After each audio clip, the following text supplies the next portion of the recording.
Minutes after committee members have reviewed, I would entertain a motion to approve. So moved. Second. Moved and seconded. Any discussion? All in favor say aye. Aye. Minutes are approved. Item number 1 under new business is resolution authorizing the Director of Arts and Entertainment to enter into partnership with Canterbury Episcopal Church for the food voucher program at the Tuscaloosa Farmers Market. Welcome, Kay. Thank you. Good afternoon. Good afternoon. So this is a request for a resolution authorizing the Director of Arts and Entertainment to enter into partnership with Canterbury Episcopal Church for a food voucher program at the Tuscaloosa Farmers Market, and no funding is required. How does it work? Basically, the participants from the church, they have to qualify, and they bring then their $15 voucher to the River Market. The River Market provides them with tokens to shop with the food vendors. Bi-weekly, the food vendors in turn come to the River Market. They write a check for the amount that's been collected. The River Market gives them a check, the vendors, and then the River Market submits the remitted vouchers to Canterbury Episcopal, and then they reimburse the River Market with a check. Okay. So we're all covered. Second. Moved and seconded. All in favor say aye. Aye. Item number 1 is approved. Thank you. Item number 2 is authorization for renewal of as-needed professional services contract with Jones Media Productions. The total is not to exceed $30,000. Welcome. Hi. So yes, this is a renewal of our contract with Jones Media Productions. He handles all of our broadcasting and streaming services for all of our council meetings, historic preservation meetings, zoning board of adjustments, and planning and zoning meetings as well. So this is for a 1-year term that will automatically renew for another term. So it's for a total of 2 years, and this is budgeted within my office's outside services account. Are these similar terms to what we're under right now? Yes. this- So his previous term, I believe, was for 3 years. Okay. So which ones, when we're sitting in council chambers, for example, So if are you're some of sitting those at- employees Jones Media employees? Yeah. No, so Kevin it's Jones. Vicky's normally back there. So Right. if you're looking from the dais, he's the one that's all the way on the very, very far left-hand side. He works all of that equipment back there. But that's our employee or Jones Our Media? equipment, he's contracted through the city, yes. Okay, 1099. okay. But he also does council, ZBA, Yeah. historic, planning. When we first started that, It's a big job. Comcast used to It's a pay good him, job. and then he became, Comcast paid him for. Up until about 2018. Yeah. Other questions? Entertain a motion to approve. So moved. Second. Moved and seconded. All in favor say aye. Aye. Item number 2 is approved. Item number 3 is approval for renewal of professional services agreement with Team Dynamics Solutions. Year 1 is $18,316.71. Year 2, $19,135.86, and year 3 is $19,995.86. Welcome, Jason. Thank you, sir. Good afternoon. Yeah. This is a renewal of our help desk and ticketing solution. We went through 3 years of the initial contract, and this is just a 3-year renewal. Questions? In your budget? Yes, sir. So moved. Second. Moved and seconded. All in favor say aye. Aye. Item number 3 is approved. Item number 4, authorizing access to city sanitary sewer for the Duncanville Community Storm/Tornado Shelter. Mr. Holmes, welcome. Good afternoon, council. I'll give you a little bit of this, and then I can go into it further if you desire. The county is building a storm shelter out near, kind of between Duncanville Elementary and Duncanville Middle. They're wanting to connect to the sewer system for the bathrooms of their storm shelter. We are good with that from a water sewer side. There's no real capacity issues. After we actually put this on the agenda, we're still trying to figure out the physical mechanism as to how they will connect, because there is not actually any City of Tuscaloosa sewer in the area. The county school system does have some private sewer in the area. Once we figure out the best mechanism, if you guys are all right with the general idea that we will accept their sewage, we'll figure out exactly what agreements need to happen, and we'll bring that back to council. Questions? Entertain a motion to approve. So I'm okay with it, or will we be notified when y'all crack the code? Yes, sir. I'll let you know. I don't think they will actually need an agreement with us. I believe we will probably amend our agreement with the county school system because our 2006 agreement with the county school system, they're not allowed to have anybody else connect onto them. And so I think we would need to amend our agreement to say, Okay. you can allow the storm shelter to connect. I'm good with you. Good. Motion. Second. Moved and seconded, all in favor say aye. Aye. Item number 4 is approved. Item number 5, the Powell basketball court renovations update. Counselor Wilson, and I know Deputy Chief Sanders is up here too, so. Yes, sir. Counselor Wilson. Thank you, Mr. Chairman.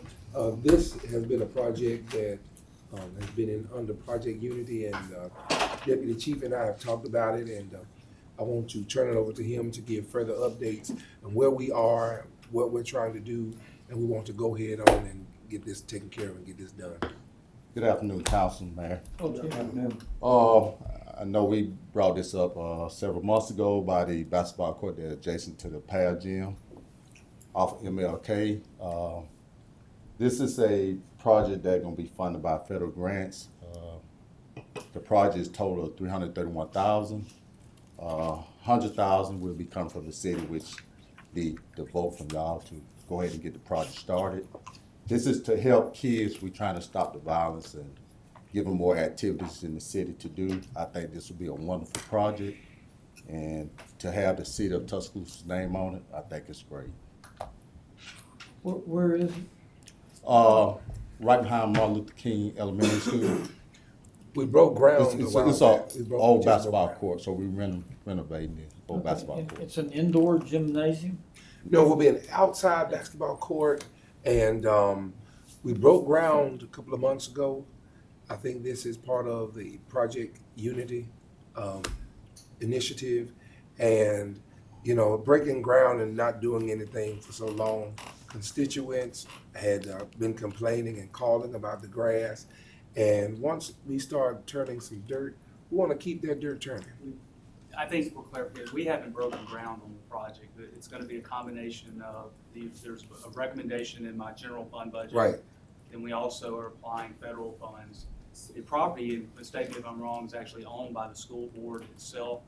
They've done some clearing out there, but that has nothing to do with the project itself, since it has not been authorized by the council. Okay. We do not start projects without the funding and the approval of the city council. So roughly 300 total, That's correct. 200 from federal grants, is that what it is? Yes, sir. LePage, he's on his feet. You had to get up If you remember, we approved this at our CD committee meeting last year. It's actually supplemental funding for the coronavirus in the amount of $196,000. Okay. And so what we are waiting on you all to move forward in order for us to do the underwriting for the project is $100,000 that's in general fund that you have to approve before we can move forward on anything. Okay, So and that's in which budget, It's Mayor? in the general fund capital recommendations. So it's already in the budget. You just Yes. got to In approve the it. capital projects piece of it? Yes, sir. Okay. We included that as part of from the general fund, reserve fund for future. All right. So what do you need from our committee? Yay.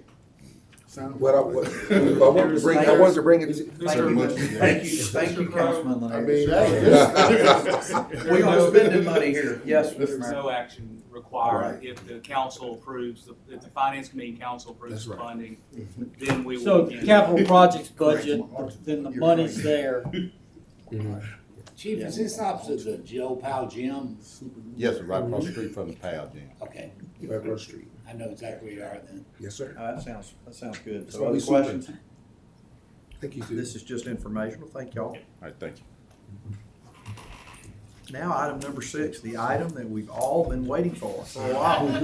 You want me to, if I wish I had some bumper music. The only song I know is Green Acres. So I don't know if that's good. Anyway. Mr. Crowe, these are the 3 most important letters in the alphabet. Yes, sir. There's no debate about it. Exactly. All right, our AMI presentation, thank you, Kimberly, for being here. I'm messing with you. So anyway, thank you for being here. Look forward to the discussion today. Is there a presence? She's, It's gonna be up there. yeah, it's gonna be up there. Yeah, I'm just gonna do a kind of a mini introduction, and then Josh Brayman with Jacobs is gonna actually do the presentation. But if you recall, a few months back, we did the Jacobs contract. to help us plan out how we needed to best spend the money that we had for this round of funding for the AMI project. How we got to where we are today is 4 years or so ago, we did the initial phase of it. We had very limited money, and so what we chose to do at that time was to deploy the infrastructure. You know, if y'all recall, I mentioned it, I called it like the cell towers. So we put out all the cell towers, and now we're waiting for the cell phones. So we put out all the infrastructure, and then our goal at the time, we deployed around 6,500 AMI meters at the time, and our goal was that we would be able to roll out a lot of that on our own, and then with COVID and shortage in labor and all that, we just haven't gotten to that phase where we wanted to get. So we hired Jacobs to help us plan how to best spend this phase of money that we're having. Which is how much? It's between 5 and 6 million, and it just depends on how much we have left in the operations budget. We have it in the bond, and then we also have some that we're trying to use SRF for as well. And so that's this phase, and then we'll complete all the residential meters with the next round of bonding that we'll come to you with very soon. Which is So, Ms. Sanders, is that $5 to $6 million available for this phase? That's right? So it's a mix of what's already been in there, from the left 2022 from B, operational and budget. then what's going to be coming in today through the water and sewer capital project items that will be approved, yes. 5 to 6 million? For this phase, yes. We're talking about 6,500 meters. That's what we currently have in the system right now that are reading by AMI. And then what are we? So with this, 100% compliance would be what? How many meters is it? 54, 55,000. Okay, that's good. Just, I know this is probably a silly question, but what does one water meter cost? It depends on the size. Oh, give me an So average price. for a I'm not residential picky. meter, we just did these, $135 For for the just- meter, so okay. $110. Okay, all right. and then you have the AMI pieces, components of it or whatever, so, yeah. Ron, did I hear you, did you say 135? Is that what he just said? Yes, sir. Okay. For And then I just the guess meter, and then you'll have backflow preventers or the AMI components. Endpoint's another $100, so looking at roughly $235, $250 per meter for small meter, 3/4 inch, 5/8. For residential? For residential. Yes, okay. And then, of course, the labor to install it. Yeah, should be taps or whatever else that would go with installing it, but that's just actual meter component. So, I kind of lost track. But anyway, so how we got to where we are, so we have this round of it, and then we'll complete the AMI project. The complete rollout will be the next phase of money that we'll have in another year or so. So just to kind of briefly explain what Jacobs has done for us in this, and if this had been a traditional rollout of AMI where we had all the money at one time, we probably would have done things a little bit differently. We could have done a full replacement or a full deployment of everything at one time. We wouldn't have had to be quite so strategic with our funding that we had or how we deployed it. So the main goal of this particular phase was to be able to to maximize the amount of AMI meters that we have out in the system, which in turn maximizes the hours that we have to spend on the other meters for reading and reading more accurately, things like that we are currently spread really thin on. So having this phase would get us 15 to 17,000 additional AMI meters, and that's 15 to 17 that we don't have to go and read every single month out in the field, 15 to 17,000. So that means you're getting close to having half of the meters on AMI, right? Because that'd be 20. 35% or so. Yeah. Okay. Okay. So some of the things that Jacobs did, first off, they evaluated the performance of our existing AMI system to make sure it was effective and operating appropriately like we felt like it was, because we had bought into that before, so that's the technology that we're sticking with. Also, they had to go in and scrub a lot of our data. As y'all know, that we've talked about data issues in the past that we've had repeatedly, so we couldn't even go out. It took them a while to evaluate data and make corrections to things before they could even fully look at all of our data because of problems and things that we've had with data entry and things like that. And we've been working really hard on cleaning up the data all across the board with it, just whether it be with meter information, the customer information, different things like that. And then also what Jacobs is doing is they're recommending the path forward for the rest of the project and how we get to the end of the project and what we're trying to accomplish with this. And is that the end of, go back and say what you just said again. You said, is that also to get us to completion? yeah, so what they've So you been got the first evaluating. stage, right, and then all the way to the end. Yeah, so what Right. we've been doing in this phase is planning out how we're going to get to the completion of it. So the completion piece of it is just how we want to roll out everything, but the funding is going to be in two pieces. But we know how we want to roll it out already, even though we're going to be funding it in two But pieces. their plan is comprehensive Yes, sir. for the whole, Mhm. to install all this, okay. And it's kind also, keep in mind it's constantly changing. Anytime we replace a meter in the field or we find any kind of error that we're making corrections to or changes in the field, we're having to get that information back to this, and they're having to run more iterations to get, to update the data that we're using. So, any questions before I turn it over to Josh? When did we start, Kimberly? The AMI project initially, 2018, 2019. 2018, 19. When we started looking for requests. And without spoiling their ending, when do we think we'll finish? So we feel like we'll have all the meters in place by the 2025, end of 2025. For a utility of this size, it's probably a 2 to 3 year effort to do it right. Like 2 or 3 what? 2 to 3 years to complete it, to do it right. So 2026. Okay. So, 2 questions. Is there a fresh date on these meters? Like a battery life type? But I mean, I know they don't have batteries, but yeah, what I'm trying to get at is avoiding implementing a technology which it's been so spread out, which by the time you've completed it, it's not, Outdated. everything you did on the front end is no longer relevant. I think I understand the question. So the system that they have is called Itron Choice Connect. It's been widely adopted by a number of large utilities across the United States, Cleveland, San Diego, I believe there's one in Ottawa if I'm not mistaken, and a handful of others. So it's a very commonly adopted fixed network solution manufactured by Itron. There's different components to this system. There's the collection network composed of collectors and repeaters. There's a battery that has to be replaced every 8 years or so, but it'll essentially last forever as long as you keep maintaining it. The meters and the endpoints generally have a shelf life of 20 years. So we look to really maximize that useful asset life. We don't want to have to go back in the next 20 years and have to do maintenance on it. So when possible, we try and install meter and endpoint at the same time to get that maximum useful life, minimizing the amount of field visits that need to happen between now and end of life. There are some assets in the system today that we've identified through the data scrubbing effort that are partially upgraded. The meter's upgraded, but not the endpoint. The endpoint's upgraded, but not the meter.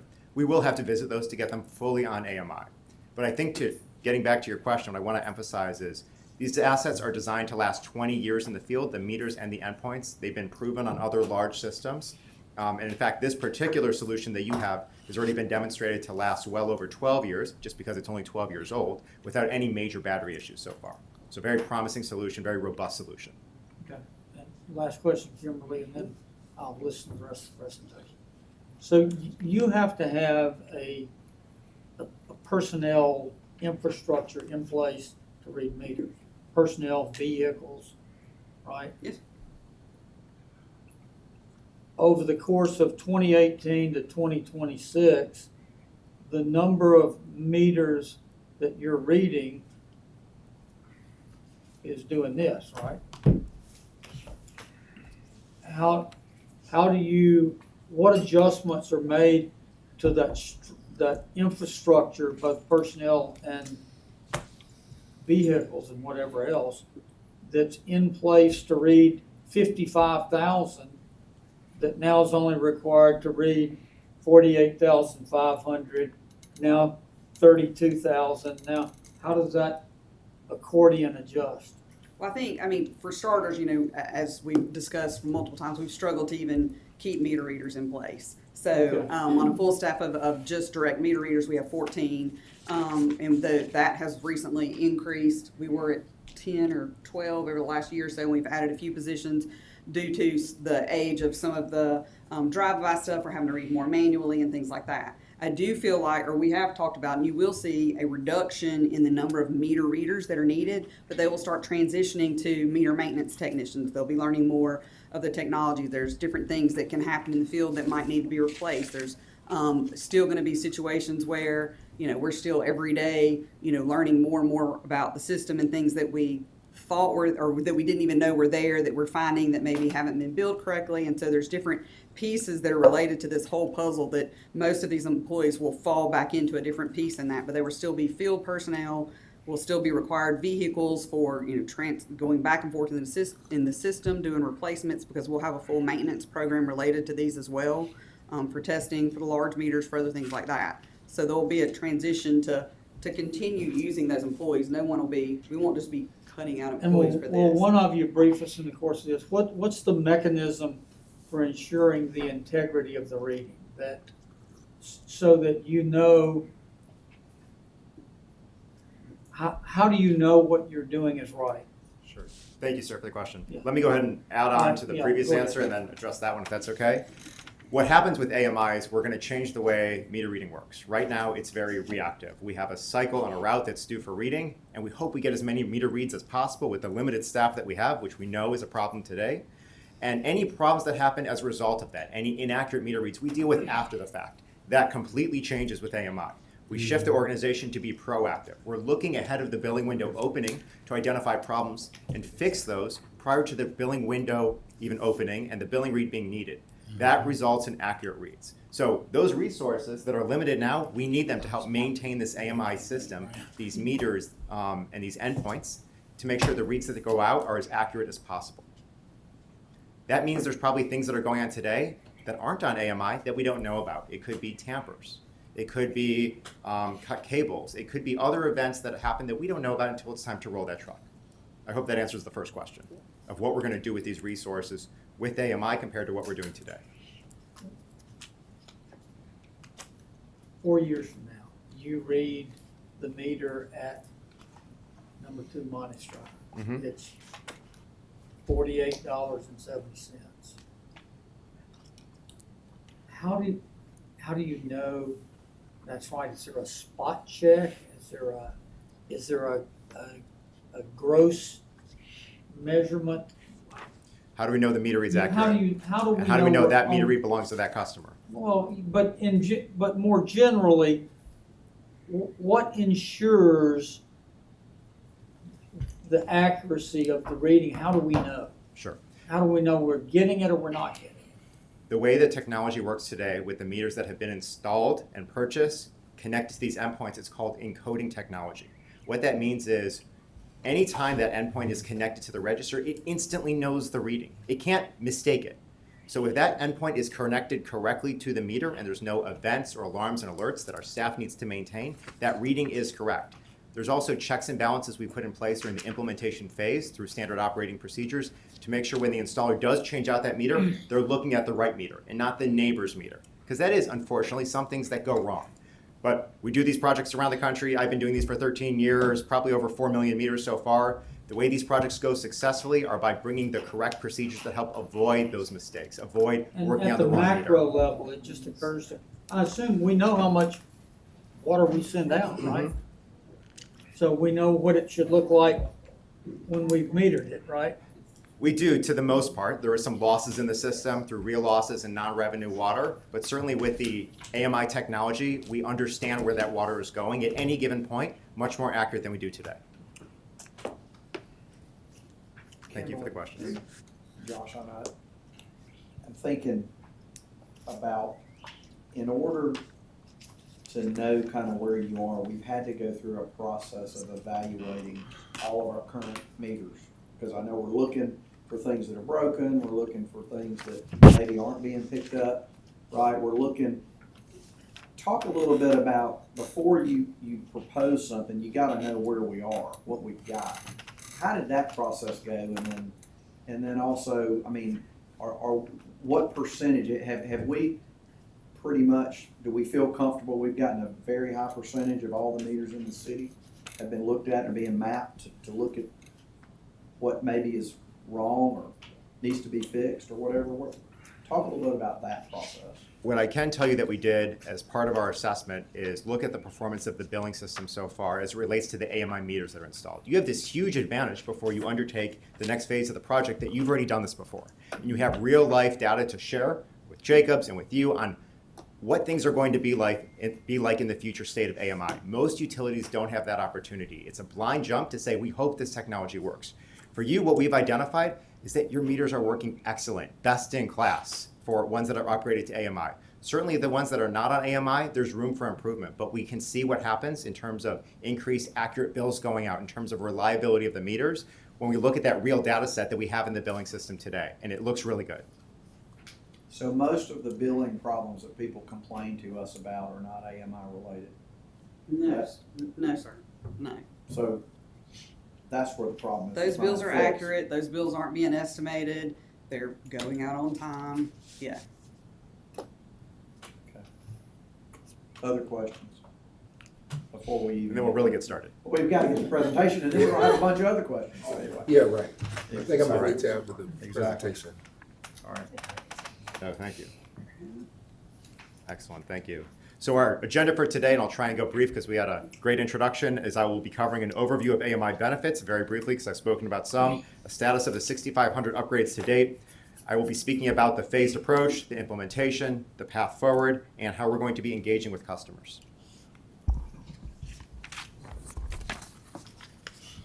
Why do we do AMI projects? It's for 4 primary reasons: operational efficiency, customer service improvements, water efficiency, and metering services. Just to give one example, and it's my personal favorite, it's about customer service. When a customer calls in with a high bill complaint, without AMI, we really don't know what happened from one meter read to another. We can give them general tips and tricks, go check the flapper valve on a toilet, but it's really a blind guess, unfortunately. With AMI, that conversation completely changes. On the phone with that customer, we can actually answer their question. We can actually tell them if they have a leak, why their usage is higher or lower than before, and we're helping them really not have to call the utility again with that same question. We want to avoid those repeat calls. We want to answer that question the first time. We need the AMI data to support it.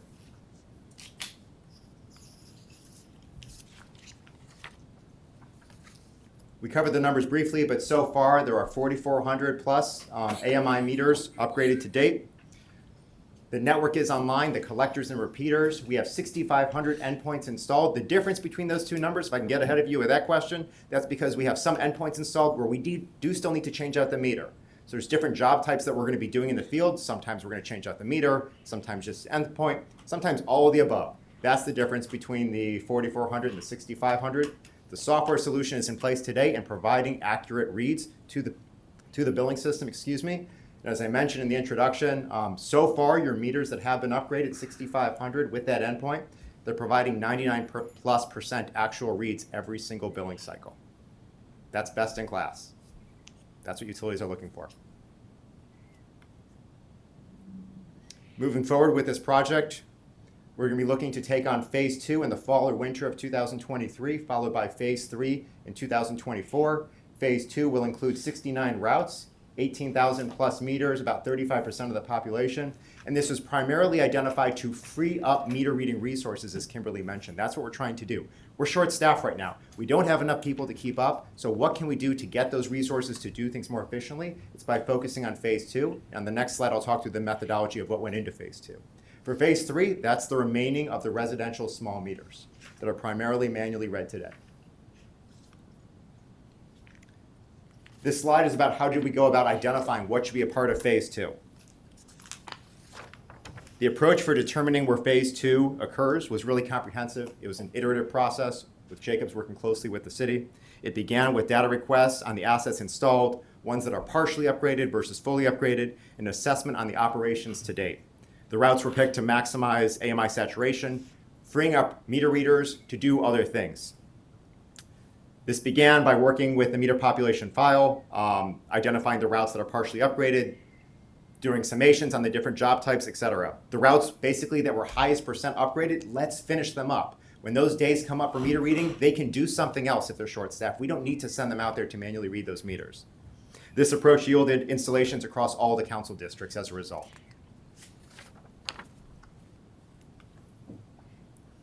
How do we get this project done? What's our path forward? Developed and execute the specifications, move to procurement, complete phase 2 later this year, and transition to phase 3 next year and begin that effort.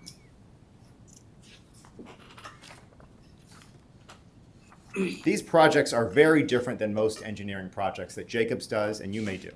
These are very customer-facing projects. Implementation proceeds smoothly when customers and other stakeholders are communicated with frequently and consistently. When council is briefed about the project, you have information to answer customer questions about what is this new meter doing? What are the benefits? How does it impact me? It's our job to make sure you're briefed and communicated before this project resumes. Implementation planning begins with clear and concise information about AMI program purpose, benefits, and its impacts.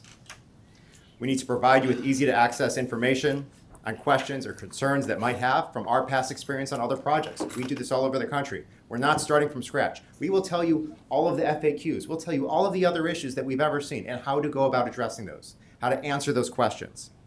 We'll be providing proactive and timely notifications to customers and ongoing customer engagement tools. Our team has also been designing what will the customer interaction experience look like. We don't just show up and turn off the water and upgrade meters. We notify this team first. We send letters to customers ahead of time. We knock on the door and say, sir, madam, can we please turn off the water for 15 minutes while we quickly change out your meter? We leave them door tags after the fact so that in case they have any follow-up questions, they know where to find that information. There's lots of communication. It's when we don't communicate these projects aren't successful. So we will do ample and excessive communications. Josh? Yes. In the second phase of this coming up, how will you determine what meters go on AMI? How do you determine what you do, what you select for the money that we've allocated? Sure. So, thank you for the question. So for the phase 2 meters, which was budgeted with about $5 to $6 million, we identified the routes that were closest to fully AMI, sorted those first, and said how many of those routes can we possibly do before we run out of the $5 to $6 million. That's how we identified phase 2. What's the best bang for our buck with these to close out routes?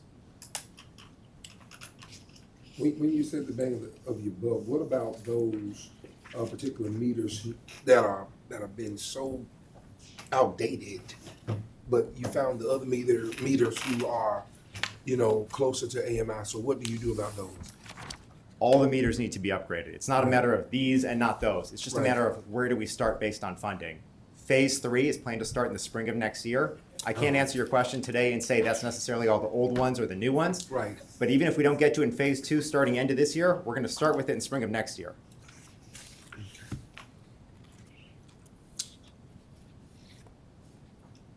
Josh, Yes. try to ask my question a little differently because I thought about it.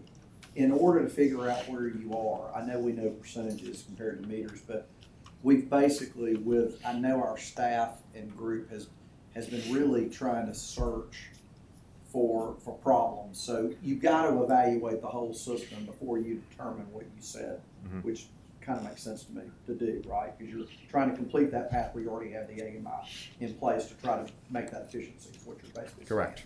So do y'all come in and map our whole system to know where everything is, or how does that know where you can look and say, oh, well, there might be a gap over here, or you may see usage going somewhere that you're not accounting for? How do y'all manage that?